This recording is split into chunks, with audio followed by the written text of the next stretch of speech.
Voilà, la suite, Inch'Allah, de ces 40 hadiths Nawawi, le hadith numéro 6, intitulé Se garder des choses équivoques.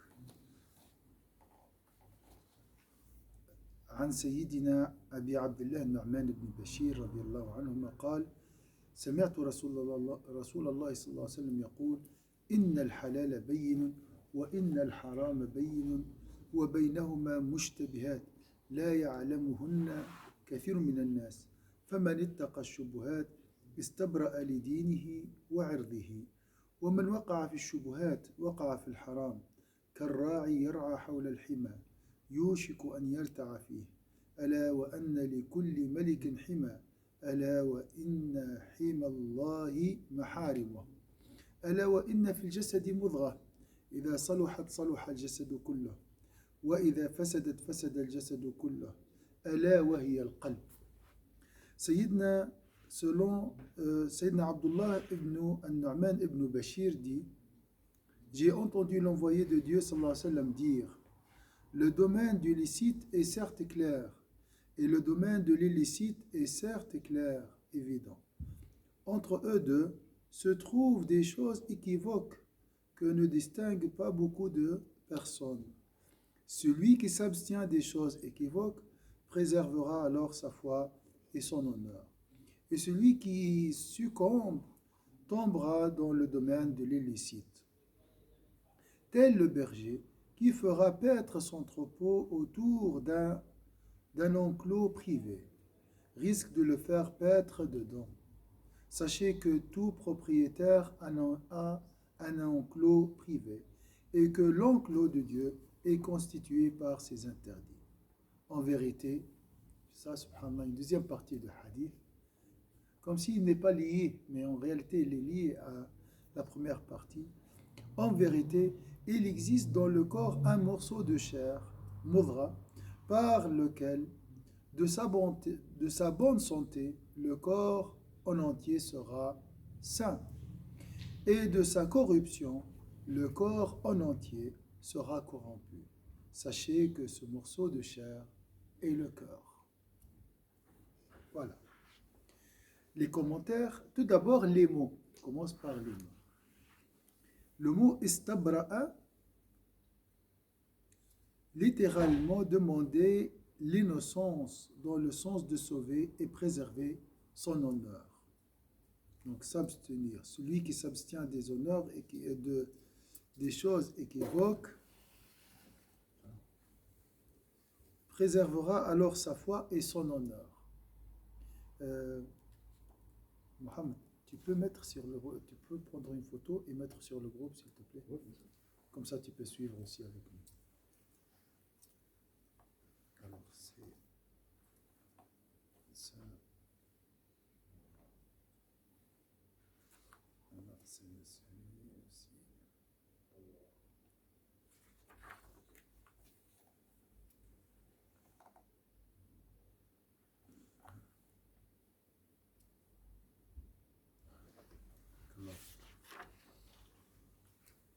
Stabra, donc chercher l'innocence. Hein? Voilà. Demander l'innocence. Maharim, littéralement, les interdits. On peut aussi comprendre les éléments sacrés. En effet, le mot haram fait partie des notions ambivalentes bien spécifiques à la langue arabe qui peuvent dire une chose et son opposé. Le contexte se charge de l'expliquer. Donc le maharim, c'est des interdits ou aussi des choses sacrées. Mudra, littéralement, le sens du petit morceau de chair déjà vu plus haut, désigne dans ce hadith le cœur. Voilà quelques mots mentionnés dans ce hadith. Sens global, le hadith vise à ce que le musulman soit toujours scrupuleux en s'éloignant des choses équivoques et ou douteuses et dont il ne sait si elles sont licites ou illicites. C'est ça, le scrupule, c'est zuhd. Donc là, c'est aussi l'ascétisme. C'est s'éloigner de tout ce qui est douteux. D'accord? Ah non, le groupe Al-Ghazali. Ah, d'accord.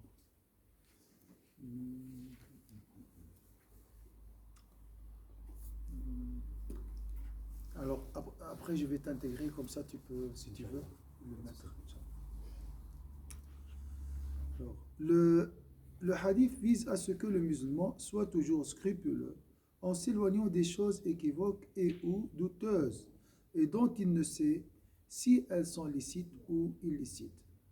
Et cela jusqu'à ce qu'il demande à ceux qui savent et d'adapter ensuite le comportement adéquat. Consommation et utilisation du licite s'il le veut. Abstention et éloignement de l'illicite car Dieu ne l'agrée pas. Je répète la dernière partie. Et cela jusqu'à ce qu'il demande à ceux qui savent, on veut dire les savants, si tu as des doutes, tu poses la question.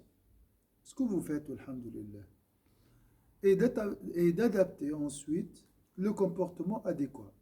Consommation et utilisation du licite, s'il le veut, parce qu'on n'est pas obligé aussi de consommer ce qui est licite aussi. On n'est pas obligé, c'est licite, n'est pas obligatoire. Abstention et éloignement de l'illicite, car Dieu ne l'agrée pas. Si c'est halal, je peux le faire ou ne pas le faire. Et si c'est haram, là, je dois m'éloigner de ce haram. Alors, ce hadith, dans son recueil, pose les premiers jalons du comportement du croyant face à l'illicite. S'en abstenir et s'en éloigner complètement. S'adonner à l'illicite est une désobéissance à Dieu et constitue le premier pas dans le chemin du courroux divin, de la colère de Dieu. Là c'est clair. Tout ce qui est illicite, on doit s'abstenir de le commettre. Entre le licite évident et l'illicite évident, il y a toute une zone grise qui a besoin de connaissances pour s'y aventurer. Donc je répète, entre le licite évident et l'illicite évident, il y a toute une zone grise qui a besoin de connaissances pour s'y aventurer. À trop rôder autour de l'illicite, le risque est très grand d'y succomber, car l'interdit est graduellement approché jusqu'à y tomber. Donc, il faut faire attention. Je prends juste un exemple. C'est l'heure de la prière. Une suggestion maligne me propose de regarder juste 5 minutes la télé. Après, c'est 5 minutes pour après regarder, envoyer un message. Et voilà, petit à petit, tu retardes la prière et même la personne risque des fois de la faire avec la prière suivante. C'est ça, il ne faut pas se rapprocher de l'illicite. Mais là, on n'est pas dans le haram, hein. On est encore dans ce qui est excellent et ce qui est ce qui est détestable au normal. Donc ça, ce qu'on appelle aussi suivre les pas de diable. Khutouat shaitan. Il y a aussi l'ego. L'ego, il est intelligent aussi. Hein.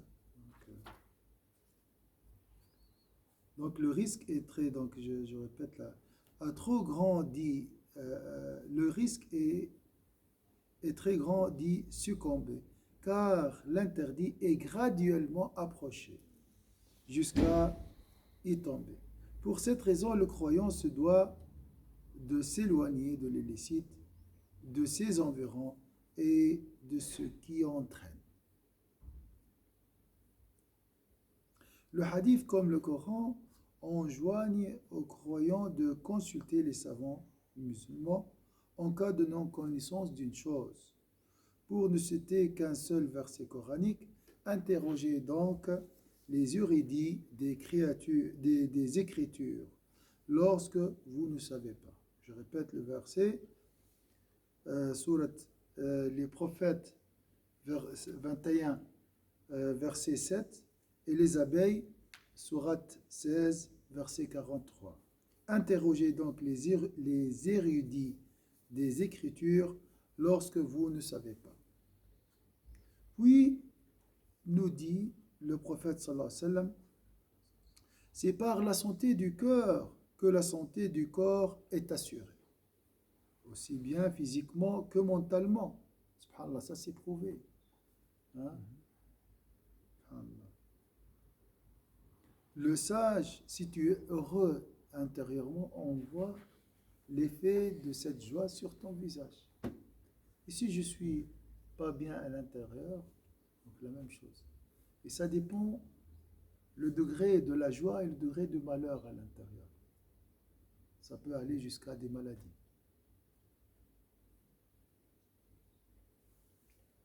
Donc on doit toujours préserver notre cœur. C'est lui le centre. C'est lui le moteur. Hein? La partie la plus importante dans la voiture, c'est quoi? Le moteur. C'est le moteur.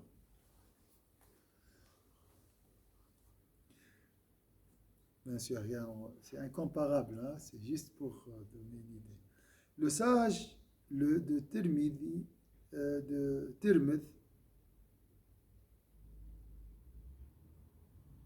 qu'il ne faut pas confondre avec le célèbre compilateur des hadiths Tirmidhi, en commentant ce texte, dit « Quand le cœur est corrompu, la prière, le jeûne et les autres activités des membres ne doivent point vous tromper.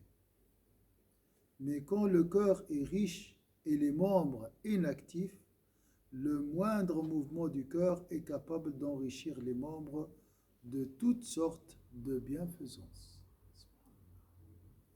Une belle sagesse celle-là. Alors je répète, il a dit, quand le cœur est corrompu, la prière, le jeûne et les autres activités des membres ne doivent point vous tromper. Il ne faut pas dire, ah, mashallah, je fais beaucoup de prières, je jeûne beaucoup, alhamdulillah, donc mon cœur est... Non. Donc, subhanallah, on peut jeûner, on peut faire beaucoup de bien, mais le cœur est corrompu. Jalousie, haine, colère, ostentation, vanité, orgueil, mensonge, tout. Donc, mais quand le cœur est riche et les membres inactifs, le moindre mouvement du cœur est capable d'enrichir les membres de toutes sortes de bienfaisances. Ça, c'est joli si tu arrives à la mémoriser. C'est une belle citation. Faire attention aux zones grises. Dans les zones grises mentionnées plus haut, entre le licite et l'illicite, le croyant ne doit pas s'aventurer.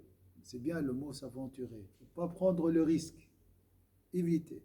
Sans revenir au savant. Donc, dans les zones grises mentionnées plus haut, entre le licite et l'illicite, le croyant ne doit pas s'aventurer sans revenir au savant. Il se doit d'être scrupuleux. Scrupuleux, vigilant et détaché. Tu dois te détacher de tes désirs et renoncer à tout ce qui est douteux. D'accord? Mais le scrupule, c'est le détachement. L'ascèse. D'accord? S'éloigner, c'est ça le scrupule. Ce scrupule qui doit l'habiter est le meilleur rempart contre l'illicite. Donc tu laisses une distance. Il ne faut pas se rapprocher. Parce qu'il y a la zone sombre, l'illicite, il y a une zone grise autour de l'illicite. Il ne faut pas se rapprocher de la zone grise. Si tu veux éviter la zone sombre, il ne faut pas se rapprocher de la zone grise. C'est logique.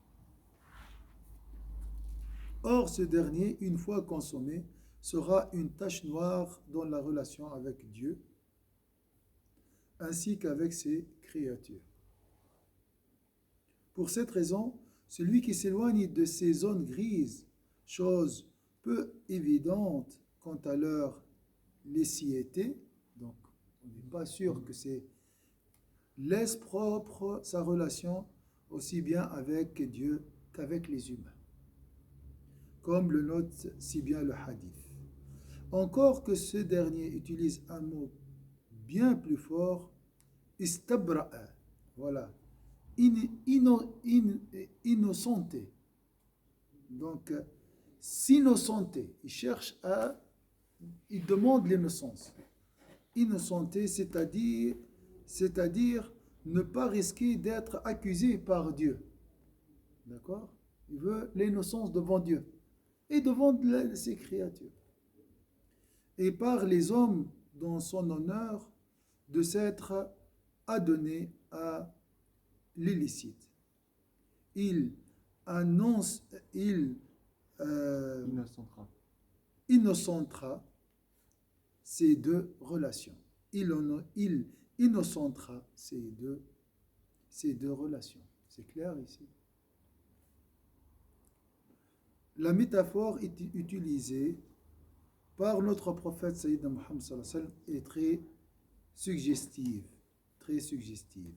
D'abord, dans sa forme qui rapproche l'abstrait en utilisant du concret. D'abord, dans sa forme qui rapproche l'abstrait en utilisant du concret. Vous voyez l'image du berger qui fait paître son troupeau. Hein. Puis par le fait que l'interdit attire fortement les envies humaines. Vous êtes d'accord? Là, si vous faites la parabole avec le troupeau, et hein? La clôture, c'est quoi? La clôture, l'herbe attire le troupeau, comme le haram qui attire aussi les humains. Puis par le fait que l'interdit attire fortement les envies humaines, comme le fait un enclos dont l'herbe pousse admirablement et qui attire les bêtes. L'homme, bien sûr, est honoré. Hein. C'est juste ici l'idée. Hein, l'idée. N'était-ce la peur de Dieu dans les cœurs? Peu de personnes s'arrêteraient au bord de l'enclos, et bien peu se tiendraient encore plus loin. Je répète, n'était-ce la peur de Dieu dans les cœurs? Peu de personnes s'arrêteraient au bord de l'enclos, et bien peu se tiendraient encore plus loin. Le croyant s'efforcera donc de se tenir bien loin des territoires interdits. Al-Hassan al-Basri dit: la crainte de Dieu ne cessera d'éloigner les pieux de l'illicite jusqu'à ce qu'ils délaissent beaucoup de choses licites afin de ne pas tomber dans l'illicite.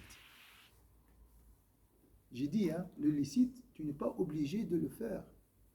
Tu dois faire ce qui est obligatoire. Donc tu peux renoncer à consommer le licite par crainte de commettre l'illicite, de faire de haram. Moi j'ai un exemple. Moi j'ai remarqué un truc, je ne sais pas si tout le monde c'est pareil. Quand je mange mal, je sais pas, c'est des jours où je ne suis pas assidu dans la prière, c'est des jours.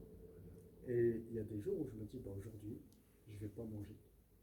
Et c'est pas, je vais pas manger, je vais manger beaucoup moins, ou je vais essayer de manger un peu mieux. Je vais pas manger un steak frit. Et juste pour dans le but, justement, d'être un peu plus assidu à la prière. Ça peut être. Ça ressemble à ça, là, ce qu'on va dire. Parce que manger, c'est pas illicite. C'est pas licite. Ouais. Mais quand je mange pas bien, c'est toujours pareil, ça va toujours en même temps. Oui. Quand je mange mal, je suis pas. Je fais comme vous avez dit là. Oui. J'attends 5-10 minutes après la prière, même des fois 20 minutes avant de me lever. Attention, l'excès de nourriture est blâmable. Blâmable, ça veut dire quoi blâmable? Blâmable, donc, je ne peux pas te dire c'est haram, mais le prophète, le Coran dit buvez, mangez et boire et ne commettez pas des excès, car Allah n'aime pas ceux qui commettent des excès. Tu peux manger, mais tu dois faire du sport, tu dois équilibrer. D'accord? C'est ça le problème. On doit faire attention aussi à l'excès. L'excès de choses licites peut emmener Et donc, dans la zone grise. si on ne maîtrise pas, on tombe dans l'excès. Et si on ne maîtrise pas, si on ne s'arrête pas sur l'excès, on peut aller vers le haram. L'excès de licite mène à l'illicite.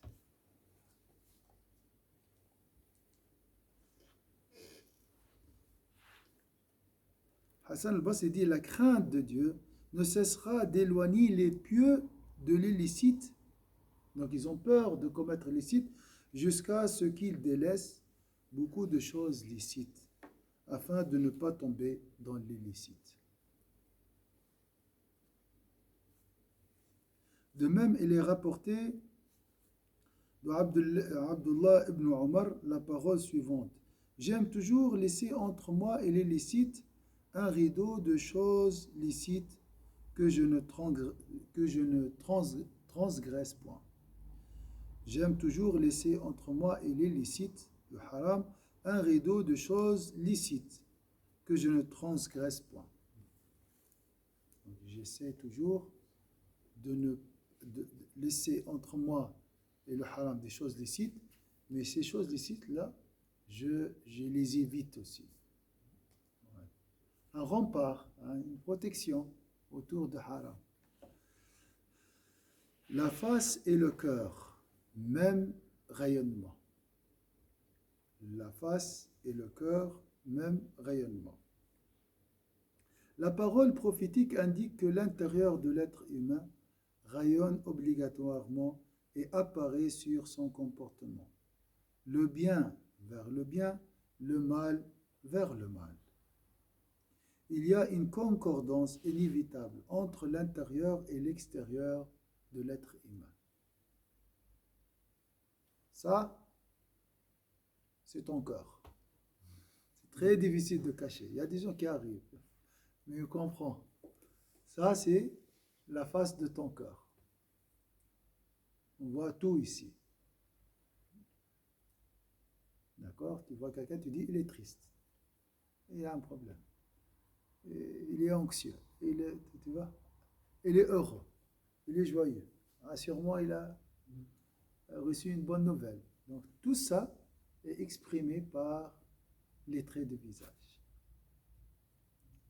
Alors, il a dit la face et le cœur, même rayonnement. Le bien vers le bien, le mal vers le bien. Il y a une concordance, une relation inévitable entre l'intérieur et l'extérieur de l'être humain. Nul ne peut tromper tout le monde tout le temps. On peut cacher des fois. Hein? Le cœur comprendre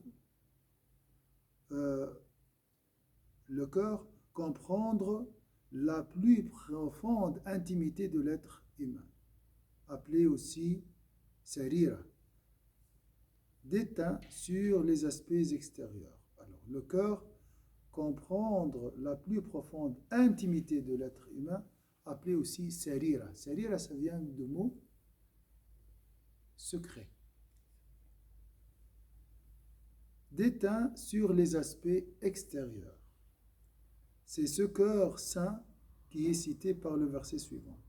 Le jour où ni les biens ni les enfants ne seront d'aucune utilité, sauf celui qui vient à Dieu avec un cœur saint. Est-ce que c'est clair ici?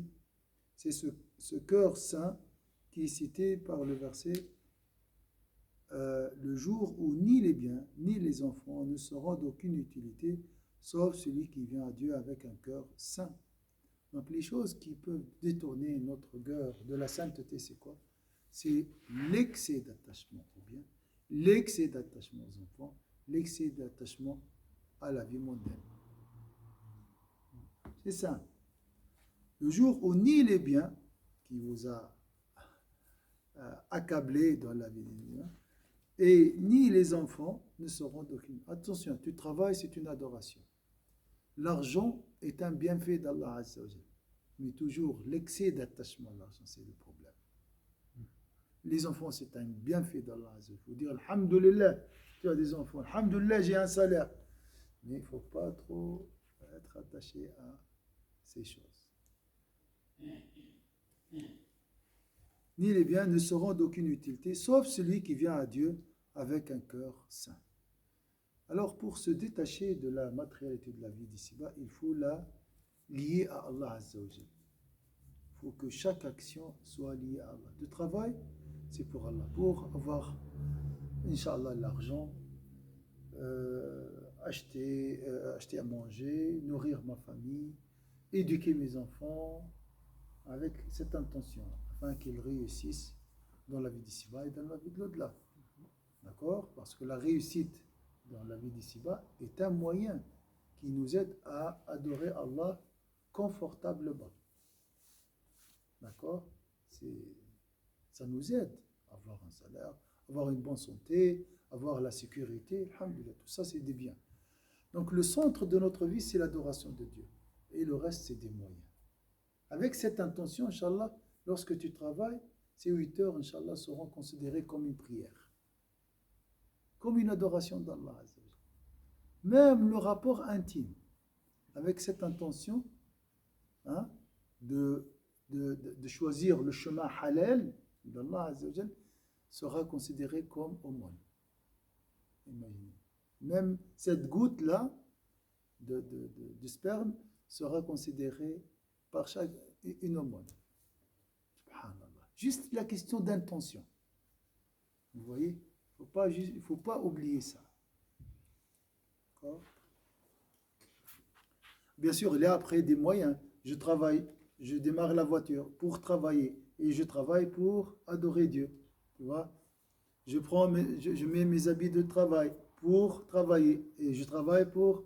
Donc, tu vas lier toute ta vie, toute action dans ta vie à Allah. Tu regardes le ciel, des fois, comme ça. Tu regardes, tu dis, j'essaie de méditer. Tu vois quelqu'un qui est en train de marcher, tu fais dua pour lui. Qu'Allah lui donne le bonheur dans la vie d'ici-bas, dans la vie de l'au-delà. Au lieu de regarder son pantalon, ses cheveux, je ne sais pas quoi. Ça sert à quoi ça? Est-ce que ça va te servir dans ta tombe? Non. Alors, essaye de profiter de ce regard, l'orienter vers Allah Azza wa Jal. Tu vois, tu peux vivre H24 avec Allah Azza wa Jal, avec cette intention et cette manière, cette vision. D'accord? Pensez toujours à Dieu. Quand tu manges, tu dis ça c'est pour avoir une bonne santé et pour mieux adorer Allah Azza wa Jal. C'est bon. Cette nourriture, ces 10 minutes ou 15 minutes de repas sera comme une prière.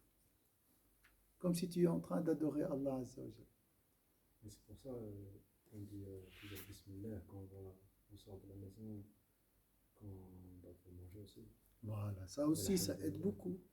Mais il faut se rappeler aussi de l'intention. Pourquoi je fais ça? Ça aide beaucoup aussi. Ouais.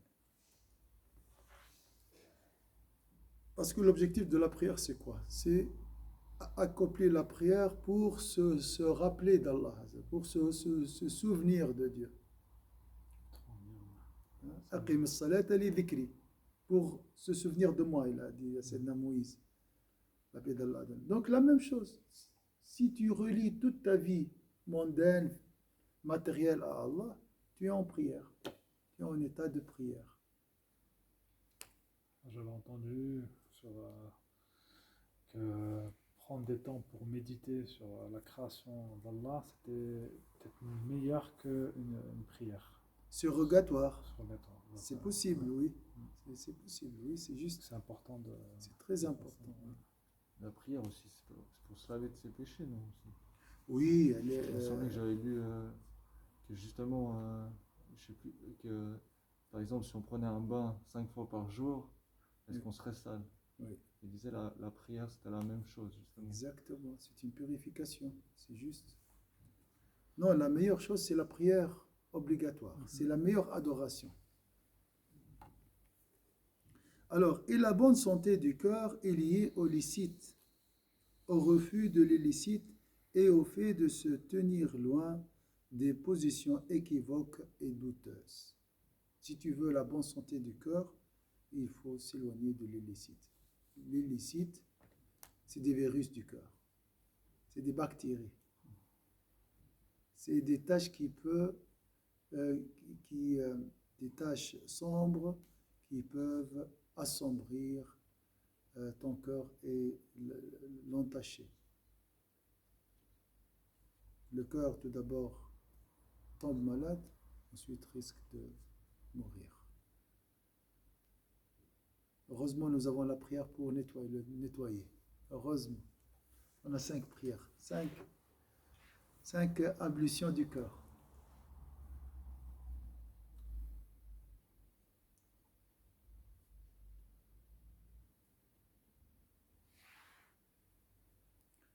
Le licite est honnêteté intégrale avec les humains, tous les humains. C'est aussi fidélité et pudeur avec Dieu. C'est très joli ça. Le licite est honnêteté intégrale avec les humains. Tu es tranquille quand tu fais le licite.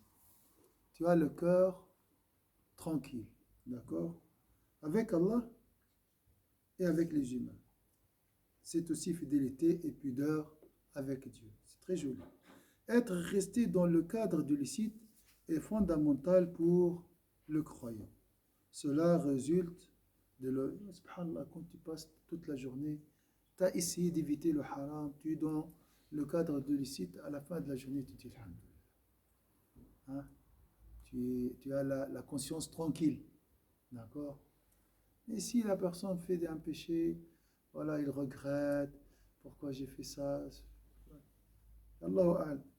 Ce regret peut se transformer en désespoir. Allahu a'lam. Hein? Sous cet état d'émotivité, on peut tout casser la baraque, tout détruire. Ouais, ça ne sert à rien. J'ai essayé plusieurs fois.